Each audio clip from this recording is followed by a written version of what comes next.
live thing. Oh, So, anyway. But now we are live with the pregame show. This is the pregame show here on OSN. The Ottawa Senators and the Anaheim Ducks with a 10 a.m.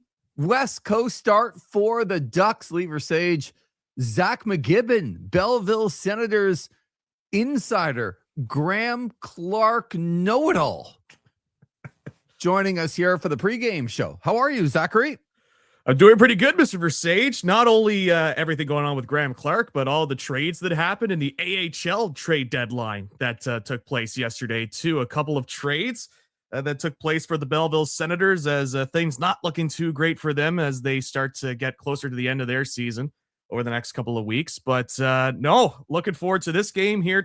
I was going to say tonight, but it's this afternoon. It very much is. It is a start here for the Ottawa Senators that I think that they can benefit. I know Anaheim played in Toronto on Thursday and some repercussions from that with Radko Gudas, which we'll get to.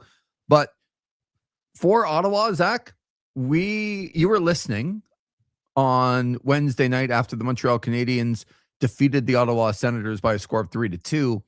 And I think there was some, look, people are fans and fans, you and I know, short for fanatic. Yes. And there are some fanatics that listen, and I appreciate that. But it's, you win a game and like, we're in this, we can do this, and then you lose one game and it's like, oh, it's over. Like, the whole season is done. And I'm like, calm down, everyone. Like, but since that day, the Ottawa Senators have got as much help on the scoreboard, where on Tuesday night before the game against Montreal, they got zero help. Like everybody that was around them won games. And you're like, oh man, that's really bad for them. And they can't win on Wednesday. And I understand the feeling, but on Thursday and last night, like every team that you can ask for around you lost. Boston Bruins had their home win streak snapped at 13. San Jose beat them, which we'll see San Jose here tomorrow. But, you know, Columbus, all they do is get to overtime and shootouts and lose. Detroit lost. Like everybody, like the Islanders lost last night. So I think since that game, a couple of days off, a chance to reset, and the fact that you didn't lose a whole bunch of ground, like I would have bet you on Wednesday night that they would be 6 or 7 points out of a playoff spot. I really believe that. Right. They are still only 5 out with the possibility of getting 4 points, no matter what other teams do. By 7:30 tomorrow night, they could have 4 more points. They got to probably feel pretty good about that, wouldn't you say? Yeah, I think the scoreboard really helped them over the last little bit. The fact that they're still within 5 points of Boston for that last wildcard spot coming after that Wednesday loss, I think they should be pretty thankful that's the case. So, yeah, I mean, I was on that stream, like listening along to you guys, and you couldn't have picked in terms of Ben Soublier as somebody that's a big Sens guy, and of course Tanner Ryle, our Sens insider on OSN. It just felt like doom and gloom on Wednesday. Yep. It's like, wow. And of course, Lever Sage not helping, just, stirring the pot a little bit. Cause you gotta engage. No, I get it. I understand your job. You gotta try and engage the audience a little bit, and you gotta stir the pot a little bit. See, you know what I appreciate doing shows with you. We have worked together for a long time, of course, on This Is Wrestling. Yep. You're going to be a big part of Ottawa sports now. I should say Ottawa sports and surrounding area with you in Belleville. You're basically going to be the rest of Eastern Ontario, plus a little bit of Ottawa as well. Yes. When it comes to hockey, when it comes to wrestling, when it comes to all sorts of stuff. So you're like but I'm not trying to say bad things about good people, but I would tell you that you have more experience. I'll talk about you. You have more experience in the broadcast industry and might be able to see me poking the bear or twisting the knife a little bit, but that's to get a little bit more out of people, right? Let's get some opinions going. That's right. I mean, how do you think we've been doing the wrestling podcast for so long? You find little tweaks, you find little things that get me mad. You say like, oh, Randy Orton's a great wrestler. Then all of a sudden I'm fired up. And then all of a sudden, I'm like, okay, I got to say some stuff here. Like, I understand it. I understand how you operate, and I respect. Didn't I watch Randy Orton bludgeon Cody Rhodes and everyone thinking that they have now this unbelievable main event for WrestleMania coming up? It's amazing how one angle could just change the direction. Like with the Sens on Wednesday, just the scoreboard a couple of days, and all of a sudden the direction of the franchise, we're right back on track. And so yeah, I did appreciate that, but no, I think it was reasonable to think that past Wednesday, you had to expect a lot of these dominoes to fall in the favor of the Ottawa Senators in order for it to come out the way that we are at now, right? In terms of, and I mean, we as an OSN reviewing the show. Oh, I know. There are different definitions and meanings of the word "we," and I understand where you're coming from. Perfect. I just wanted to make it clear. Yeah.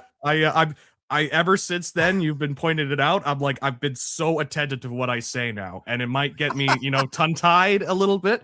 There's nothing like people overthinking because of me. I take a personal joy out of that. So. Yeah, you can see me scrambling. I'm just like, okay, how do I say this without saying? Because if you're doing it, that means other people are doing it way more than you because you have experience and you're still doing it. That brings joy to my heart. But things did have to come out a certain way with the scoreboard, and I think this is very winnable games, I think, between Anaheim and San Jose. I know San Jose, they've got some good young players, and they seem motivated to get and make a statement to get into the playoffs. But I think the way that the team is constructed, I know that there's no Sanderson, but I still think, even in the Montreal game, I didn't think it was watching a really bad team facing off against, or a lucky team in the Ottawa Senators taking on this elite squad in Montreal. I thought it could have gone either way. Obviously, just the thing at the end of that game was the goaltending. So I do think these are winnable games this afternoon and tomorrow between Anaheim and San Jose. So I am interested to see how this afternoon goes. It is interesting. I saw they called up Lassie Thompson for today. I don't know if he's in the lineup or if he is just one of the scratches as Dennis Gilbert's lining in. Because they did not have a morning skate because they play at 1:00. We're still waiting for them to just even get on the ice for the warm-ups, which should be happening momentarily, and we will bring you up to speed on that. But as you said, it's probably just in case. But hey, it's not very far for those guys to go and to be ready. They should have some reinforcements to go, but we'll find out here soon. But I agree with you. Like the Anaheim Ducks sit the problem right now with these games this weekend is like, oh, okay, you're facing Anaheim, you're facing San Jose. Anaheim is 1 point up on the Vegas Golden Knights, 2 up on the Edmonton Oilers, and 6 up on the Kings, but who are in the wild card spot. And then the Sharks are 1 point behind them. Like, Anaheim's got a lot to play for. Now, just because they have a lot to play for, they're actually not that good. They're 14, 16, and 2 on the road, which means, they've won 14 of 32 games on the road. They're a -9 goal differential all year long. Like, they're okay. But when you look up and you see them in first place, you're like, oh, the first place Anaheim Ducks. You're like, But it's also a weak Pacific Division. I'm not sure I would describe that team as a first place team, but that's a whole other playoff format discussion. Yes. But both of San Jose and Anaheim have a ton to play for this weekend. And so that's where you get a little bit concerned on where they're going. But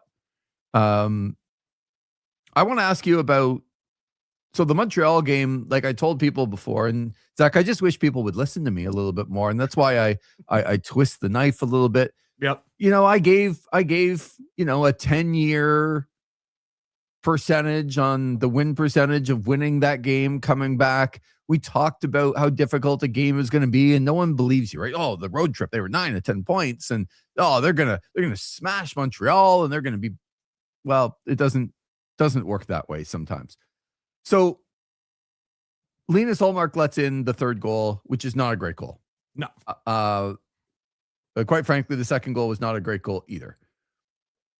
However, it's Linus Ullmark's first regulation loss in 12 games. So how did you see Wednesday night, and then I'll ask you about the very quick presser afterwards with Linus Ullmark's comments or lack thereof. Yes. Yeah, I mean, there was a lot of talk about that this past Wednesday with Ullmark's performance, and I think it's obviously stats sometimes don't tell the full story. We heard that a lot. It's just sports in general, right? I know, right? So they are interesting talking points. So you look at the stats and you go, oh, well, he's been what, has this goals against average since January 28th. We think he had like a 265 goals against average since the All-Star, the Olympic break. Yeah. And it's like, oh, wow, like the goaltending, they've really stepped up since the Olympic break. And it's like, well, when you watch those games, we've talked about it here on the show, it's not exactly giving up high percentage shots that the Sens are doing. It's a lot of like keeping them to the outside, not letting them, crash into the crease sort of opportunities, and really challenging Ullmark and even Reimer to an extent that, it's saves that I don't want to say any goaltender can make, but they're easier saves than what you would usually get if you're an NHL goaltender. Right. And that's just for the defensive style that the Sens play. So, and let me just add a little bit more. So I was just going to tell you that, do you know when Linus Ullmark's last regulation loss was? I don't know off the top of my head. So immediately my mind went to the game right after Christmas. Right. Yeah. Do you know that he didn't officially get the loss in that game because Ottawa scored 5 goals? Oh, wow. Right. So you actually have to go back to December the 9th against New Jersey, that Linus Ullmark's last regulation loss. So imagine just, hey, going into a game, it's March 11th. Linus Ullmark hasn't lost a game in regulation since December 9th. You'd be like, wow, okay. That's an $8.5 million goaltender right there, or whatever. That's 3 months. Yeah. Well, let me tell you a little bit about those 3 months. Yeah. And all the goals that he gave up along the way. And so I try not to get bogged down unless it's a stat that really, really helps me in an argument. Of course. Where I manipulate it to be like, no. By that stat, and you're like, no, this is a stat that everybody in the NHL uses, and I'm using it right now for my argument. I get it. Right. Because it is a fact, right? That's right. And we can take certain facts and ignore the rest of the surrounding noise around them. So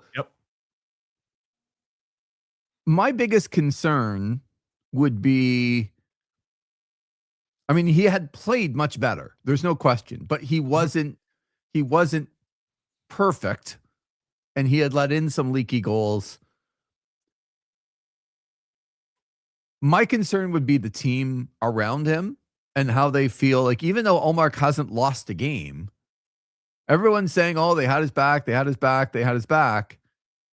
And then he lets in, 2 not great goals. They lose 3-2. It's his first loss in a long time. But how do you think the players felt about that? I'm going to bet that they felt like they played well enough to earn a point and maybe have a chance for another point, and they weren't afforded that because of their goaltending. And I know people, like, when they get in front of the media, like, oh, we should have scored more goals and we should have done this and we should have done that. But when they go home, how are they feeling? I wondered how they were feeling Wednesday night. Yeah. I don't think they were feeling happy. I can tell you that. I think they were certainly feeling like, the way, especially that second period at Montreal game, I thought they did a good job of limiting Montreal. And then it's just some of those goals that were let in. It's one of those deals where it can be a confidence blow, where you go out there on the ice and you are doing your part.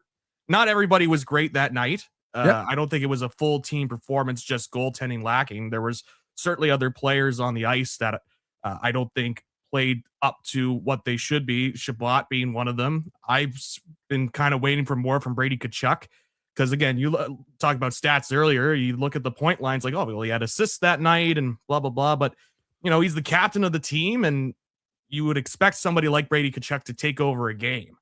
and he really hasn't taken over a game like you mentioned on Wednesday. So, Yep. but you still obviously have to have the team aspect. Oh, we win as a team, we lose it as a team. But there certainly is the mindset of like, if you're the Ottawa Senators, you're thinking, oh, like we're going out there, we're doing this, we're doing that. And it feels like you have to make sure everything's out of your zone and there's no reason to give up anything, or You can't make a gotta mistake. you got to play perfect essentially. Yeah. You can't make a mistake. And regardless of how many goals went in, the confidence that you have in your other players on your team and your goaltender has to be, in big moments, they're going to be there for us. Right.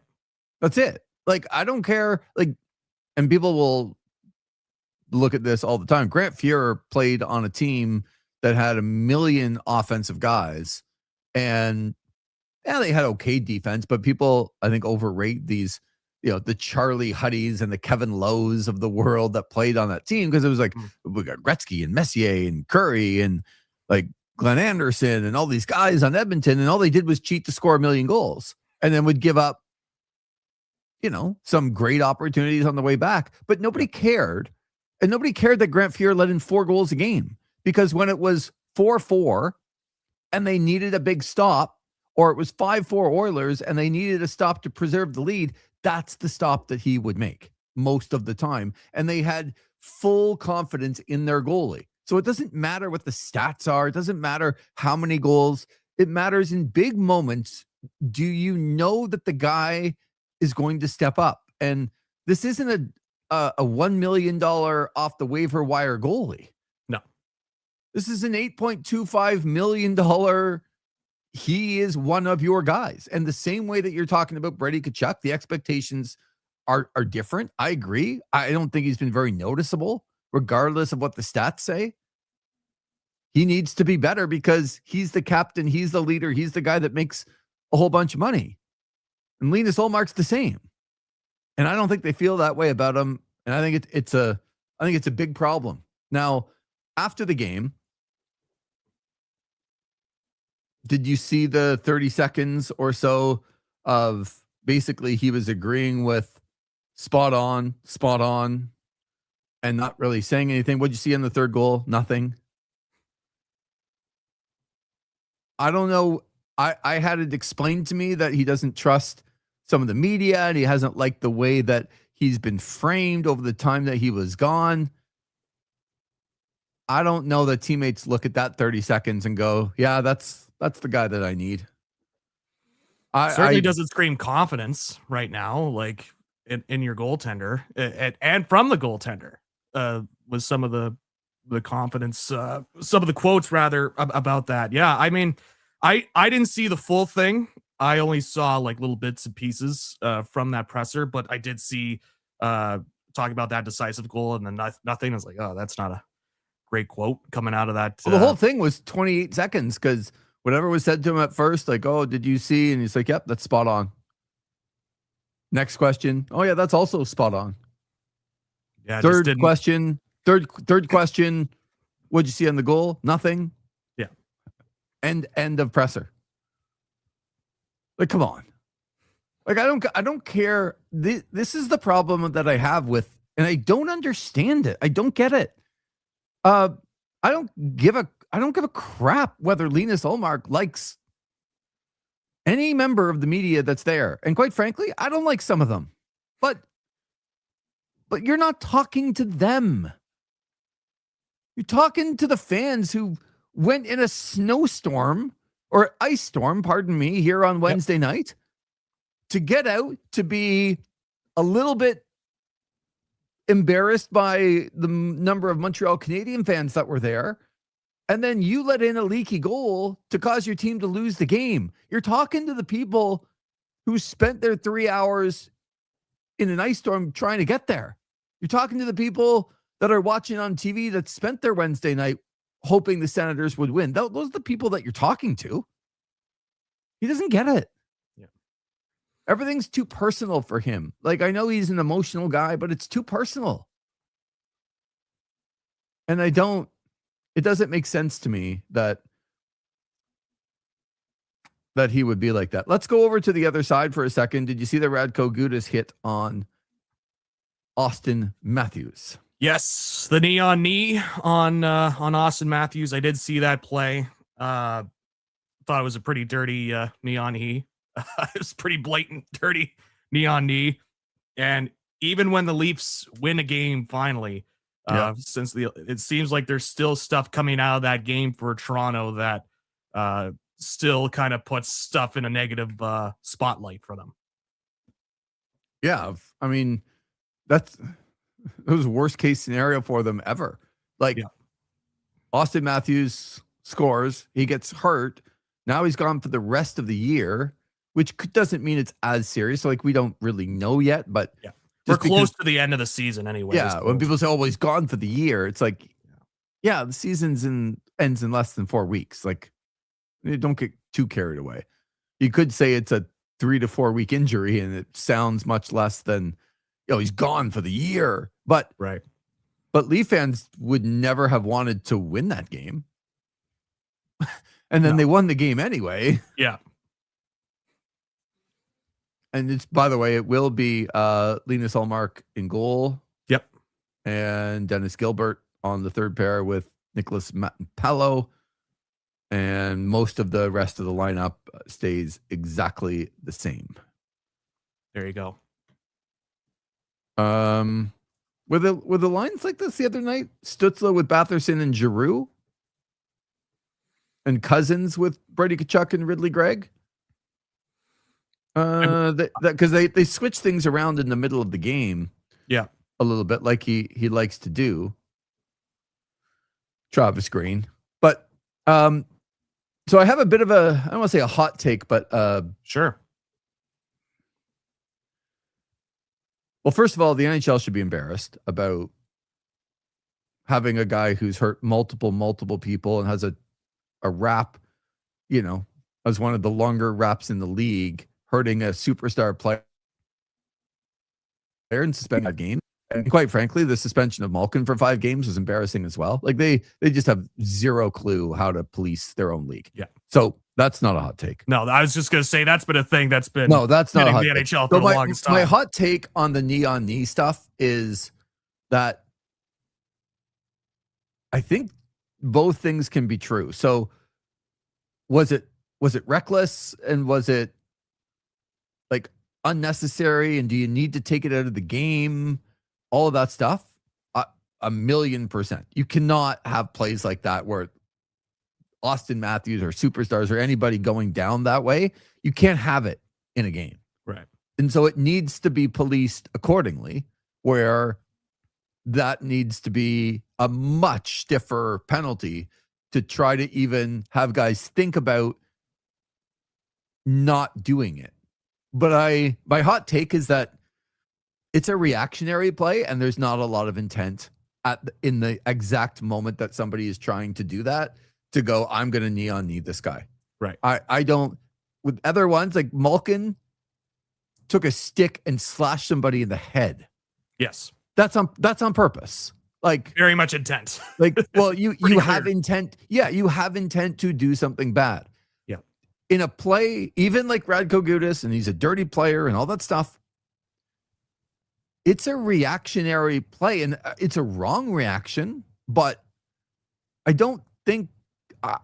personally don't think that there's any intent of, like, I don't know, if Matthews goes this way, I'm going to try and hurt him, and I'm going to try and do something dirty.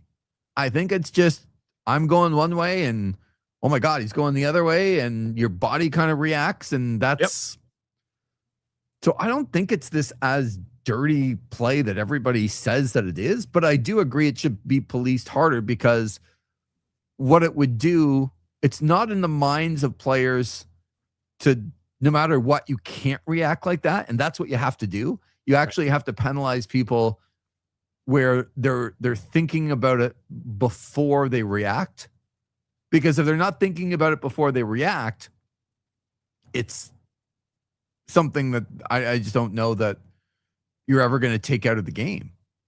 That's all. I don't look at those players and say that they're really, really dirty players because they knee on knee. Like the Malkin thing was much worse to me.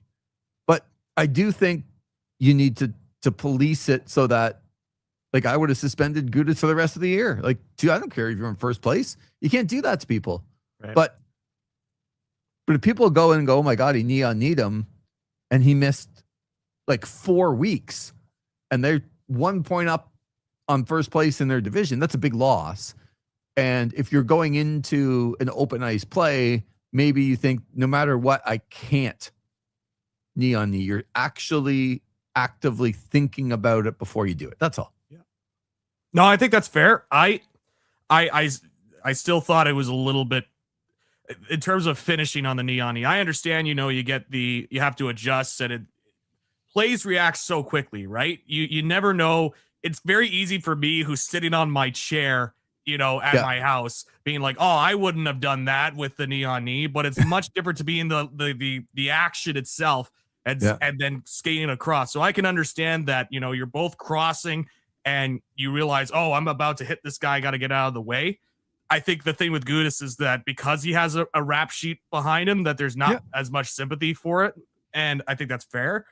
I think it was more the finishing of the knee-on-knee for me, because it didn't feel like an adjustment just as they were colliding of them trying to move his knee out of the way. He still went in and finished with the knee-on-knee. So, and I think it goes back to what you're saying about, I think it goes back though to what you're saying of, that the NHL's disciplinarians that, put down the suspensions for these guys, they should be looking at this harder so that Gudas doesn't go in and it's like, oh, I could just finish my knee-on-knee on the guy because it's just gonna be a 5-game suspension at max because I only got the phone call or whatever. Right. So I think you certainly want to send the message, like, we see it in the NFL where they've been trying to get certain tackles out of the league and trying to get players to shift their mindset. And when you're tackling the quarterback, you're putting your body weight on the quarterback. You see them adjusting for that because of the punishments that are being put down. The NHL could certainly do that with the knee-on-knee for their league as well. So exactly. That's exactly it. If you make the penalty stiff enough, even if it takes away a little bit from the game and a guy gets beat, well, maybe the NHL wants that. The guy gets beat. So let me ask you another hot take question. Austin Matthews is now gone for the year, and the Leafs are not going to be any good. He makes a lot of money. And has has no move clauses in his contract. But he has it for 2 more years. If I'm Austin Matthews, first of all, do you care that nobody jumped in? Is that like, we talk about it in the media, but I wonder, does it matter to the players? I think to an extent. I think in terms of I think it matters to the players depending on the time of the game. Like, you don't do it for everything, but I think there is a certain element of, my captain is down, I have to go defend my captain because he's down and injured. It is one thing that they just didn't do anything from what we saw. Like nothing. Like nothing. Like Nylander's looking at it. Morgan Riley's looking at it. I think Brandon Carlo was on the ice. He had his back turned to it and whatever. And it's like, they should have done something in my mind. But yeah. And so that's one of the things. Think about all the guys that were on the ice. Yeah. Like, this isn't, you look down and it's Oliver Ekman-Larsson and it's, I don't know, like Lorentz or Easton Cowan, or like, these are Nylander and Riley, and they didn't do anything. And I can tell you right now, no matter what we think of it or not think of it, if Brady Tkachuk was hit by Radko Gudas this afternoon and he was laying on the ice in pain, and Tim Stützle or, Thomas Chabot, or like, I just don't think there's any way they don't do something. That's all. So when I ask Stützle, the way that he's been playing, like, I don't see him not responding to that at all. No, but It's the way that you should be responding. Imagine even like a youngster out there going, I don't care what happens to me. That's my captain. And I know that the guys, like, you don't even think about it before. The guys are going to have my back. I'm going to defend that guy because he's my captain. Yep. That's it. Like, there's no other mentality. And the reason I ask you this is because if that happened to Brady Tkachuk, there'd be a line brawl today. And yes. And that's Ottawa. And that's a guy that some people feel is maybe headed out of town in a year or two. Like, but it would never happen in Ottawa the way that it happened in Toronto. No. I think it matters to Austin Matthews. I think Austin Matthews might be looking for a way out anyway. Does he see the Leafs as a true contender coming up? So if I'm Austin Matthews and I've just won a gold medal with my U.S. teammates that I captained. Yeah, it's a good point. And I really don't want to, like, I'm tired of wearing all the, whether it's deserved or not, I'm tired of taking all the flack from the people in Toronto. Mitch is gone and all of a sudden the team's crappy. Do you see a way, like if you're Matthews, do you see a way that, okay, this is an anomaly this year, but we're going to be right back to being this true playoff Stanley Cup contender next year?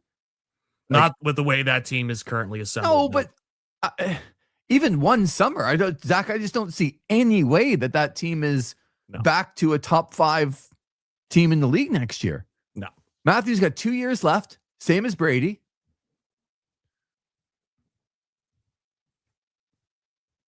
Is it the perfect opportunity for him in the summer, once the season's done, to go, you know what? I've given everything I possibly can give, whether that's true or not, like in his mind. Yep. Given everything to Toronto. I'm the captain of this Canadian franchise. Not one person came to my defense. We're crappier now than we've been in a long time. They haven't done very much to construct the roster. They're not going anywhere under Berube. I think a lot of teams would want me if I said I want out. There is some of me, Zach, that thinks that he might have played his last game as a Maple Leaf. I know that's a bit far, but he's not going to play again this year. He's hurt. He's had a terrible year, and this is a guy that is going to look back on this situation and go, nobody had my back. I don't want to take all the crap from the media. We're not a good team. Why wouldn't he want to go somewhere else right now? And it sucks, but players have, just because they have no moves, he's got all the leverage in the world. I don't even care that he makes $13 million. Yeah. Would somebody want Austin Matthews on their team? Absolutely. So absolutely. Gold medal captain of the U.S. team walking in to Utah or to Seattle or to somewhere that doesn't have like a true star. Guys, I got you now. Yeah.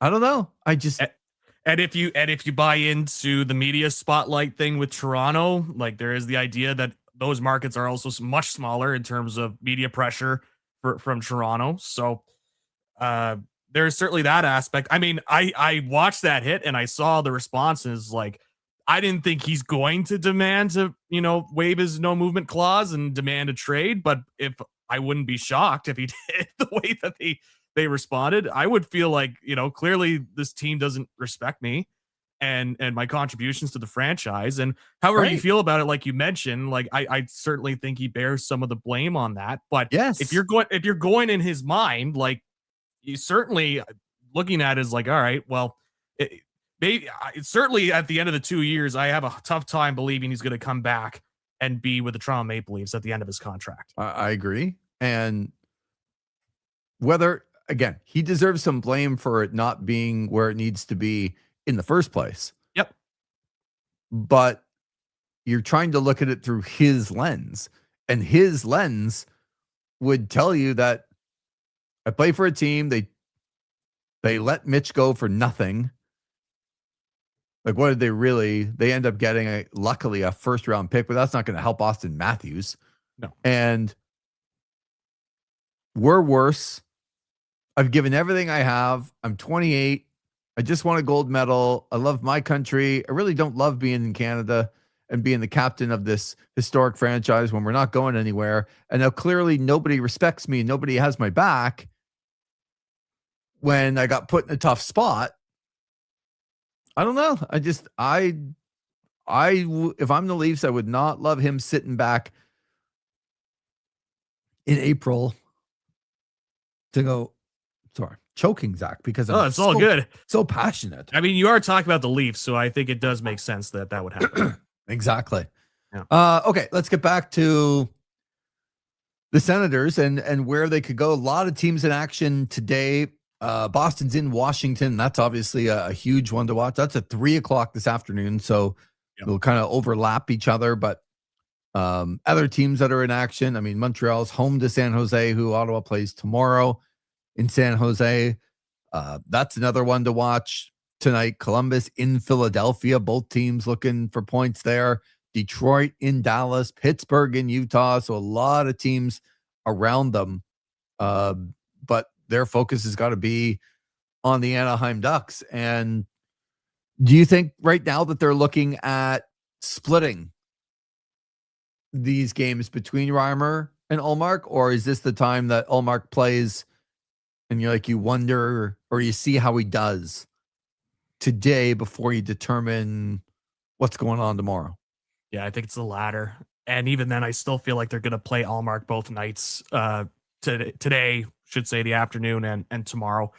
I think they should look at Ullmark's performance this afternoon, see how he does. It was a few games in between from Wednesday, so you could certainly get Ullmark going on a back-to-back. And if you're confident in the way that he plays this afternoon against Anaheim, I certainly could see him coming back in net against San Jose. Because even then, we look at where Reimer's at. Do you want James Reimer to facing off against San Jose? Like, even coming off the shutout against Vancouver, which is not exactly, the 1990 Edmonton Oilers, right? Like, it's one of those deals where, do you really want Reimer facing off against that San Jose squad coming up? I think they're going to stick with Ullmark this afternoon and tomorrow. I know, but unless Ullmark lets in like 7 goals today. But how about, let me present the exact same scenario to you. Tight game, it's 2-2, third period, and a leaky goal goes in. And they lose 3-2, just like they did on Wednesday. I don't know that the team would have as much confidence putting Ullmark back in the net at that point. Like, this is about, I hate to relate this to wrestling to you, Zach, but we will as we get close here to the puck drop. This is about moments with Linus Ullmark. This isn't about this isn't about sort of the execution along the way. Yep. This is about moments. Yep. And the moment, because when it's 2-2, this is where I get fired up. When it's 2-2, middle of the third period, the Ottawa Senators have an $8.25 million goalie. They don't have their best defenseman.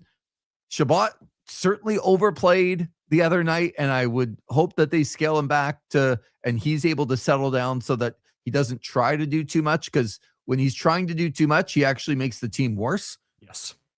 And that happened on Wednesday, but they have a top paid goaltender to go in to make the critical saves when they need him. It's not about how he does. And I don't care how they get to 2-2. I don't care if they're leading by a goal. I don't care if it's 5-4 or 2-1. He's got to make the next save to give them a chance or give them the win. And do you think the team believes that he's going to do that? I don't right now. And it's getting late. It's March 14th. It's getting late. Yep. And I wonder if there's another leaky goal, even if it's like 2-1 today. But that one goal that causes them to lose is a leaky goal. Yeah. I wonder if they go back to Reimer and give him at least a chance to not let in the leaky goal. But I'll sit here and hear that. Do you hear that? Yep. That's me pounding the desk last week when the trade deadline happened to bring somebody else in that at least has a chance to make a save. Yeah. Because the two options right now, they still aren't great. And you're trying to get there, and you've got a really good defensive system, but you've lost your best defenseman. And now you're relying on goalies to make key saves that I'm not sure have the capability of making them. Do you know what I do believe in, Zach? What do you believe in? I believe in This Is Overtime coming up after the game, and Zach's going to be fired up, and I'm going to be fired up. I'm going to go watch a period. I'm going to go shovel snow again with these. Zach, they're drying out. They're drying out because I just went and shoveled in the middle of March, like 18 centimeters worth of goddamn snow. Sorry. Fired up? Well, no, I'm fired up because I'm a hot mess and I'm sweating, and then I'm going to have to go take a shower. And then I don't need this in the middle of March. Yeah, it was snowing quite a bit down here as well. I don't know if it was 18 centimeters worth, but it was coming down pretty hard here. Just so ridiculous. Yeah. However, the Ottawa Senators and the Anaheim Ducks, if they can get a win, they will be 3 points back for a couple of hours, depending on what Boston does in Washington. Yep. But when you start to look at the standings, and just a quick refresher for people on what it means today, is when you look at the standings, it's not just Boston, right? Like the Red Wings are only 1 point up on Boston, and so are the Islanders, and so are Pittsburgh. Like Pittsburgh 79, the Islanders 79, Detroit 79, Boston 78. With Columbus there at 77 right behind. You are trying to catch all of those teams. And to be able to get 3 points back of Boston, and even if Boston wins, if Detroit loses, you've still gained a point. You're still only 4 back. Yep. Of the playoffs. So depending on what the Islanders do, depending on what the Penguins do. So you can gain ground today because probably all of those teams are not winning. Just on the, like, Columbus plays, Boston plays, Detroit plays, the Penguins play. Are all 4 of those teams winning? Like, odds say no. So you're most likely going to gain some ground if you can win today, and maybe have a chance to even gain more ground tomorrow when there's not as many games going on against San Jose. So we'll let you go watch a game, and we will be back here the second it ends. What do you say? Right to the second. All right. I'll be here. I was going to say, I'll be here, whether you'll be here or sleeping or whatever you're doing, but I'll be here. But we will get to it right after the game. Zach, we'll talk to you in a couple hours. Sounds good. Looking forward to it. This is the pregame, Ottawa and Anaheim, here on OSN.